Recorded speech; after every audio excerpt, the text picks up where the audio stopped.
warahmatullahi wabarakatuh. Halo teman-teman, kami dari kelompok 7.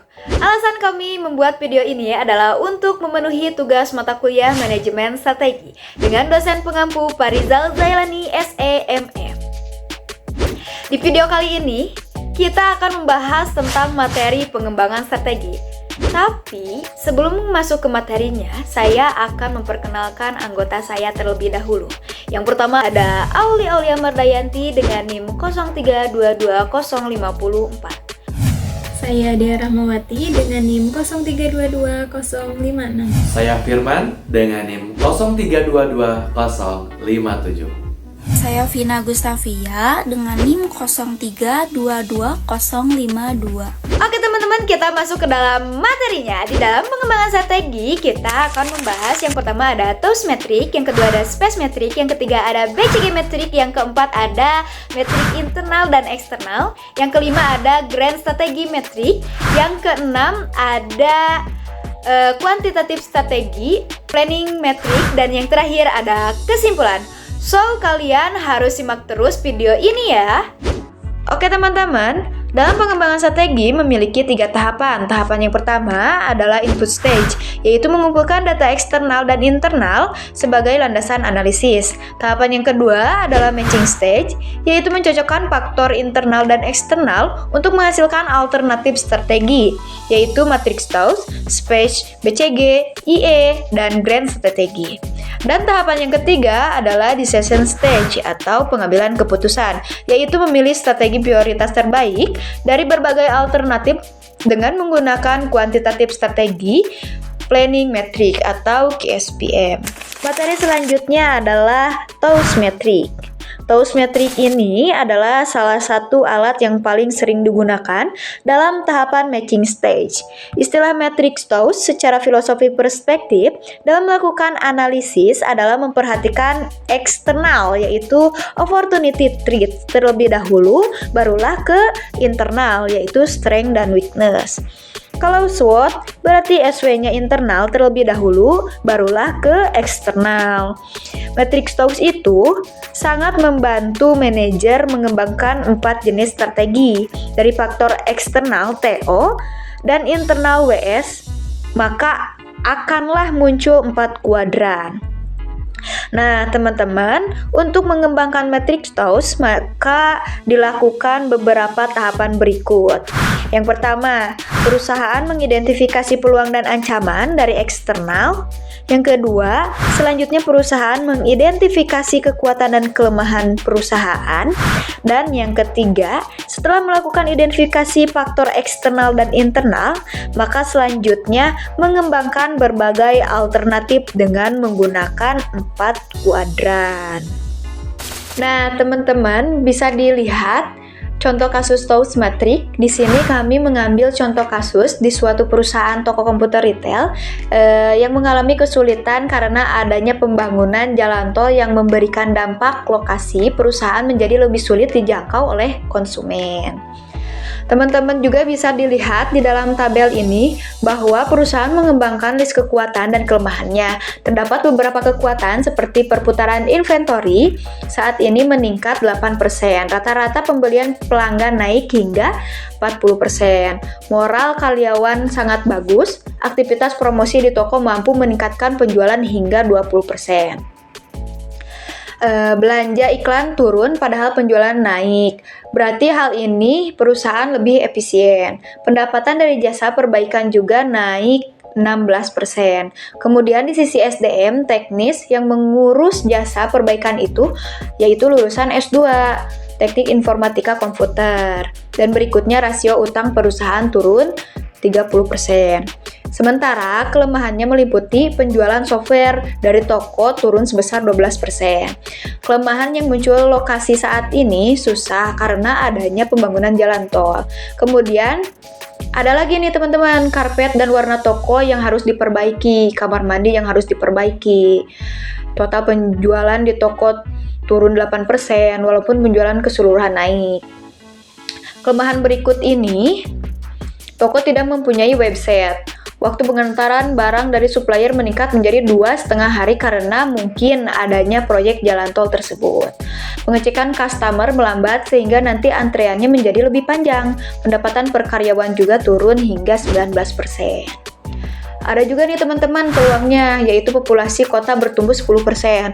Persaingan membuka toko dengan jarak yang jauh, akibatnya di dekat toko tidak ada pesaing yang relevan.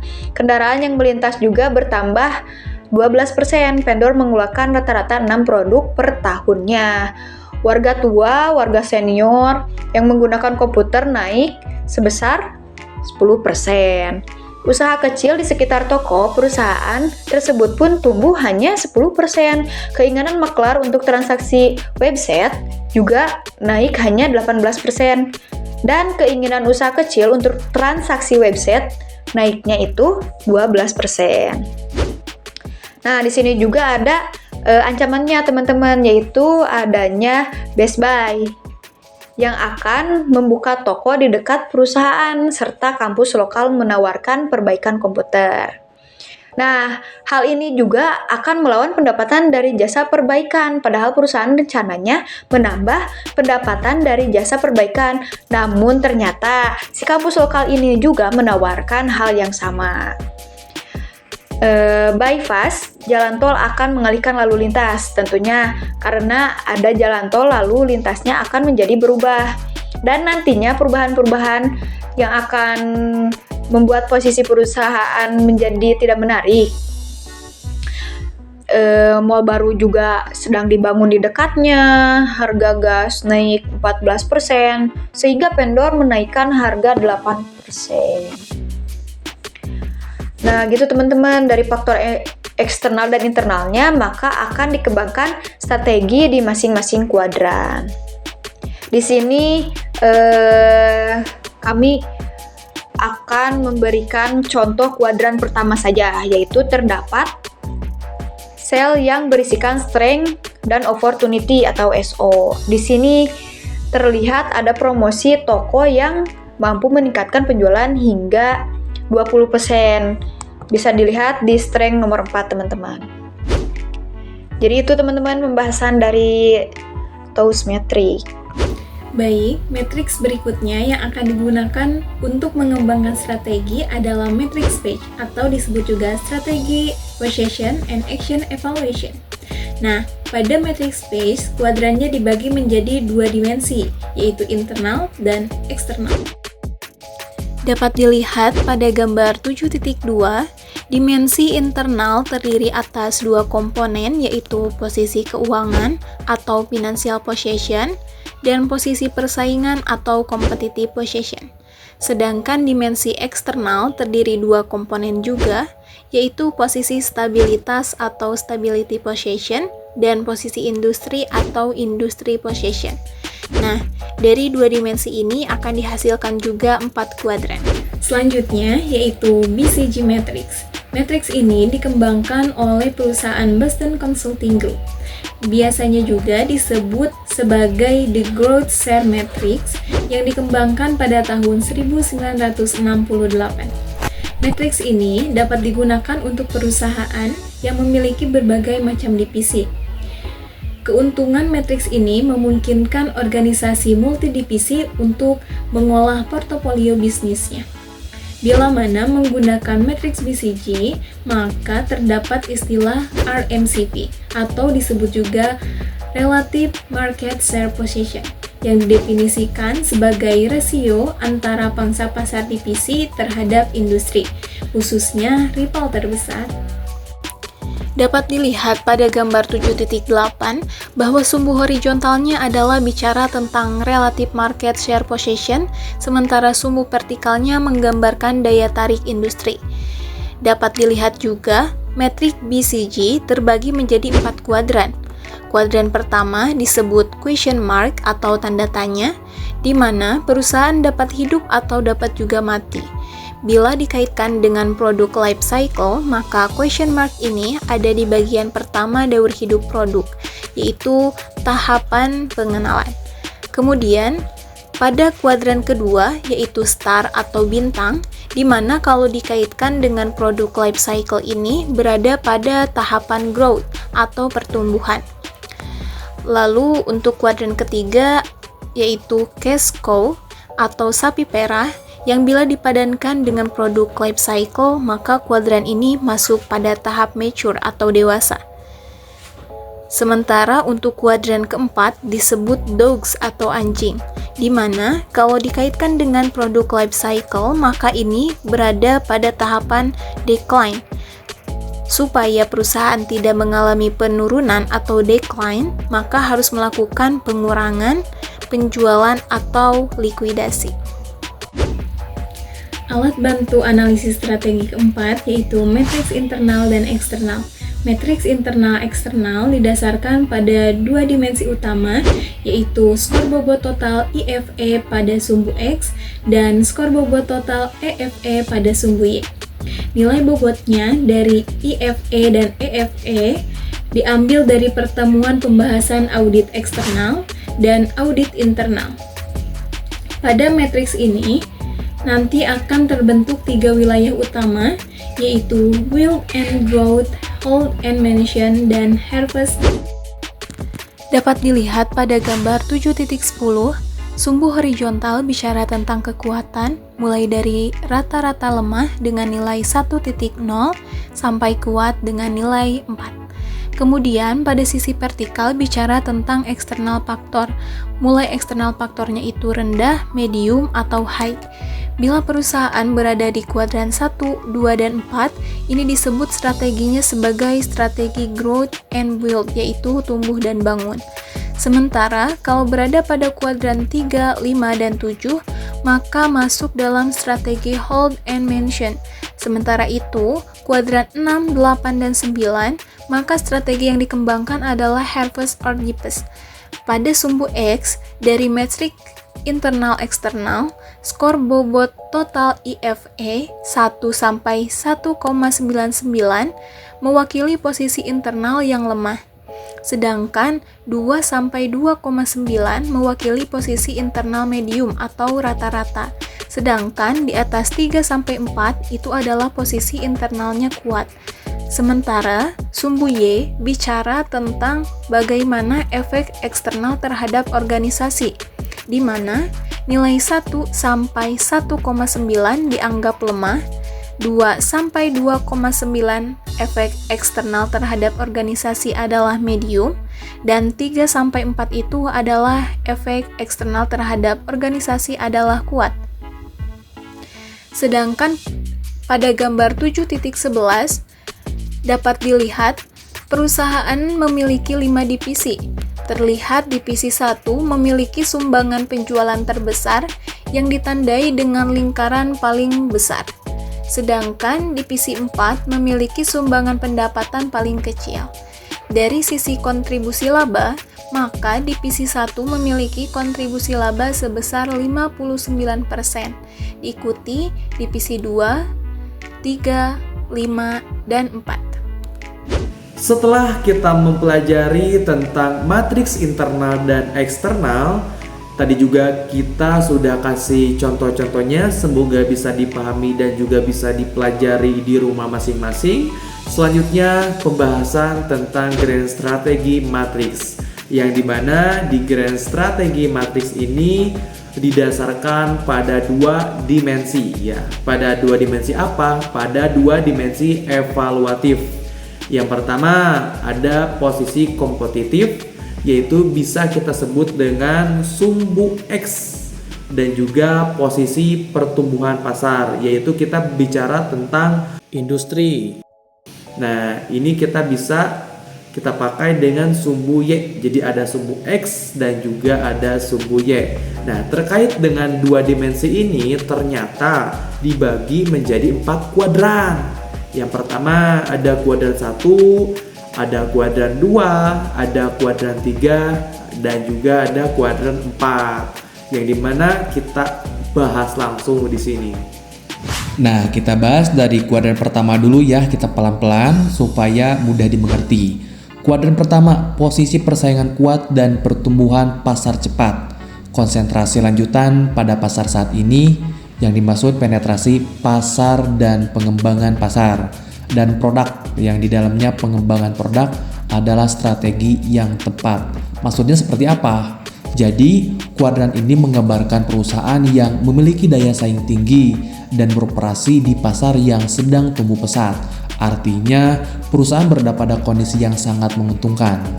Oleh karena itu, strategi yang tepat adalah mempertahankan dan memperluas keunggulan. Dengan cara apa? Dengan cara meningkatkan penetrasi pasar, mengembangkan pasar baru, serta melakukan pengembangan produk agar dapat terus mengikuti permintaan pasar yang meningkat. Nah, jadi seperti itu ya. Selanjutnya, kuadran kedua, posisi persaingan perusahaan lemah dan pertumbuhan pasar cepat. Pada kuadran ini, perusahaan tidak mampu bersaing secara efektif dan perlu menentukan mengapa perusahaan pendekatan saat ini tidak efektif dan bagaimana perusahaan dapat melakukan perubahan terbaik untuk meningkatkan daya saing. Maksudnya seperti apa? Jadi di kuadran 2 ini posisi persaingan lemah, pertumbuhan pasar cepat. Nah, jadi kuadran ini menunjukkan perusahaan yang berada di pasar yang perkembangannya sangat pesat, namun daya saingnya masih lemah. Kondisi ini menandakan bahwa perusahaan belum mampu memanfaatkan peluang pasar secara optimal. Perusahaan perlu melakukan evaluasi mendalam terhadap strategi yang digunakan, mengidentifikasi penyebab kelemahan daya saing, serta melakukan perubahan strategi seperti meningkatkan kualitas produk, efisiensi operasional, atau perbaikan strategi pemasaran agar mampu bersaing secara efektif. Untuk kuadran ketiga, posisi persaingan lemah dan pertumbuhan pasar lambat. Pada kuadran ini, perusahaan harus membuat beberapa perubahan drastis dengan cepat untuk menghindari penurunan lebih lanjut dan kemungkinan likuidasi. Maksud likuidasi itu gulung tikar dan pengurangan biaya dan aset yang ekstensif atau penghematan harus dilakukan terlebih dahulu. Maksudnya seperti apa? Jadi di kuadran ketiga ini posisi persaingan lemah dan juga pertumbuhan pasar lambat. Kuadran ini merupakan kondisi yang paling tidak menguntungkan karena perusahaan memiliki daya saing rendah dan berada di pasar yang pertumbuhannya lambat. Dalam situasi ini, perusahaan harus mengambil langkah strategis yang cepat dan drastis untuk mencegah penurunan kinerja lebih lanjut. Strategi yang umumnya diterapkan adalah pengurangan biaya, efisiensi aset, dan juga restrukturisasi, atau bahkan mempertimbangkan penghentian sebagian aktivitas usaha untuk menghindari risiko likuidasi. Dan yang terakhir itu ada kuadran keempat, posisi persaingan kuat dan pertumbuhan pasar lambat. Perusahaan dalam kuadran ini memiliki tingkat arus kas yang tinggi dan kebutuhan pertumbuhan internal yang terbatas dan seringkali dapat mengejar diversifikasi terkait atau tidak terkait dengan sukses. Maksudnya seperti apa? Jadi di kuadran 4 ini posisi persaingan kuat nih, sementara pertumbuhan pasar lambat. Kuadran ini menggambarkan perusahaan dengan daya saing yang kuat namun berada di pasar yang pertumbuhannya relatif lambat. Jadi perusahaan dalam posisi ini biasanya memiliki arus kas yang stabil dan tinggi sehingga kebutuhan untuk ekspansi internal tidak terlalu besar. Jadi oleh karena itu, strategi yang tepat adalah melakukan diversifikasi, baik yang terkait maupun tidak terkait dengan bisnis inti, guna memanfaatkan kekuatan finansial dan mempertahankan keberlanjutan pertumbuhan perusahaan. Jadi seperti itu ya. Nah, jadi gambar 7.12 ini menggambarkan bahwa mekanisme penggunaan grand strategi matriks dilakukan dengan melihat apakah perusahaan berada dalam industri yang pasarnya sedang mengalami pertumbuhan kuat atau lemah, dan apakah posisi persaingan perusahaan di industri memiliki posisi yang kuat atau lemah. Dari sini, maka akan ditemukan posisi perusahaan pada kuadran mana yang paling pas dalam pengembangan strategi. Nah, yang selanjutnya adalah pembahasan kuantitatif strategi planning matrix. Nah, jadi hingga saat ini kita sudah belajar nih berbagai macam alat yang dapat digunakan untuk salah satunya mengembangkan strategi pada tahapan matching stage. Yang pertama, kita sudah tahu nih ada metric tones. Yang kedua itu ada metric space, yang ketiga ada metric BCG, yang keempat itu ada metric internal eksternal, dan yang tadi kita bahas ada grand strategi matrix. Nah, itu yang menjadi pertanyaan, apakah ketika pengembangan sebuah strategi harus menggunakan semua matriks?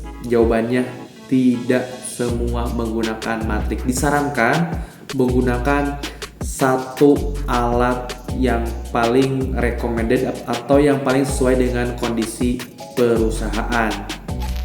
Setelah memahami tahapan matching stage, maka selanjutnya akan masuk pada tahapan pembuatan keputusan dengan menggunakan Key SPM ya. Jadi tahap ini akan menggunakan masukan dari analisis tahap 1 dan analisis tahap 2 sebagaimana yang pernah kita pelajari nih sebelumnya. Pada tahap 1 perusahaan akan menemukan faktor-faktor eksternal dan internal yang penting dan berdampak pada perusahaan. Faktor disebut juga faktor internal atau IFE dan faktor eksternal EFE. Jadi setelah menemukan posisi IFE dan EFE nih ya, maka dilanjutkan pada tahapan matching stage dengan mengidentifikasi berbagai alternatif strategi yang dapat dilakukan perusahaan. Nah, jadi selanjutnya, apakah semua alternatif strategi tersebut akan perusahaan jalankan secara bersamaan? Tentu saja tidak, karena perusahaan memiliki sumber daya terbatas sehingga perlu dibuat skala prioritas. Pada KSPM, perusahaan akan menentukan strategi mana yang akan menjadi skala prioritas perusahaan. Nah, jadi di sini ada langkah-langkah nih untuk membuat KSPM. Berikut langkah-langkah untuk membuat KSPM. 1. Membuat daftar peluang eksternal dan ancaman serta kekuatan dan kelemahan internal di kolom kiri. Yang kedua, tetapkan bobot untuk setiap kunci eksternal dan internal faktor. Yang ketiga, periksa matriks tahap 2, pencocokan dan pengidentifikasi strategi alternatif yang organisasi harus pertimbangkan. Keempat, tentukan nilai daya tarik strategi tersebut, activity score. Pastikan semua baris konsisten terisi, artinya bila kita menganggap satu faktor penting, maka daya tarik tersebut harus diisi pada semua kolom alternatif strategi. Yang kelima, hitung semua daya tarik total. Dan yang keenam, jumlahkan TAS masing-masing alternatif strategi pada kolom. Dari tabel 7.3, misalkan setelah melakukan tahapan matching stage, diperoleh dua alternatif strategi yang mungkin dikembangkan, yaitu pengembangan pasar market development dan penetrasi pasar market penetration. Selanjutnya, dengan menggunakan faktor-faktor dan bobot yang ada saat melakukan IFE dan EFE, maka dipindahkan ke kolom 1 dan 2. Setelah itu dilakukan analisis untuk melihat daya tarik di antara kedua strategi yang telah dikembangkan. Perhatikan, bila mana salah satu faktor diisi untuk satu strategi, maka hal ini juga diisi pada strategi kedua. Jadi dibandingkan daya tarik antara strategi 1 dan strategi 2 terhadap faktor kunci tersebut. Sebaliknya, bila faktor kunci tersebut tidak dijadikan dasar perhitungan untuk strategi 1, maka strategi 2 pun tidak perlu diisi. Contoh pengisian pada faktor kunci peluang nomor 1 yaitu pertumbuhan populasi kota 10% setiap tahun. Maka daya tarik menggunakan strategi pengembangan pasar lebih tinggi daripada penetrasi pasar, sehingga daya tarik untuk pengembangan pasar diisi skor 4. Sedangkan daya tarik untuk penetrasi pasar diberikan skor hanya 2. Setelah pengisian daya tarik skor, maka dilakukan perkalian antara daya tarik skor dengan bobot masing-masing faktor untuk mendapatkan total daya tarik masing-masing strategi. Setelah itu dilakukan penjumlahan ke bawah pada total daya tarik masing-masing alternatif strategi. Pada tabel 7.3 diperoleh pengembangan pasar mendapat skor total sebesar 4,36, sedangkan penetrasi pasar mendapatkan nilai 3,27. Berarti dari hasil QSPM ini maka dipilih strategi pengembangan pasar menjadi prioritas strategi yang akan dijalankan perusahaan. Setelah diperoleh keputusan bahwa pengembangan pasar adalah prioritas yang akan dijalankan perusahaan, maka perlu ditulis semua tindakan yang akan dilakukan perusahaan. Contoh diambil dari matriks TOWS, yaitu yang pertama, kirim brosur ke semua manula di atas usia 55 atau S5 O5 kuadran SO. Yang kedua, beli tanah untuk membangun toko baru W2 O2 kuadran WO. Yang ketiga, tingkatkan layanan situs web hingga 50% W6 O7 O8 kuadran WO. Yang terakhir, beli tanah untuk membangun toko baru S8 T3 kuadran ST. Dari tindakan yang akan dilakukan perusahaan dengan menggunakan strategi pengembangan pasar, terlihat ada tindakan yang sama, yaitu beli tanah untuk pembangunan toko baru yang berada pada kuadran WO dan kuadran ST di matriks TOWS, sehingga hal ini dapat dijadikan satu.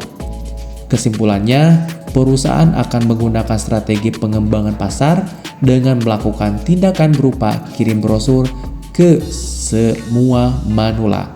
Ini merupakan pasar yang baru berkembang belakangan ini.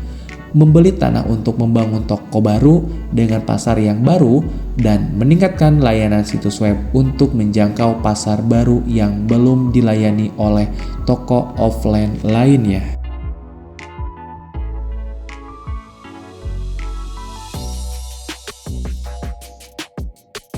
Selanjutnya, ada beberapa catatan terkait penggunaan QSPM, yaitu sebaiknya yang masuk dalam alternatif strategi adalah strategi besar seperti integrasi, bisa dalam bentuk forward, backward, horizontal, konglomerat.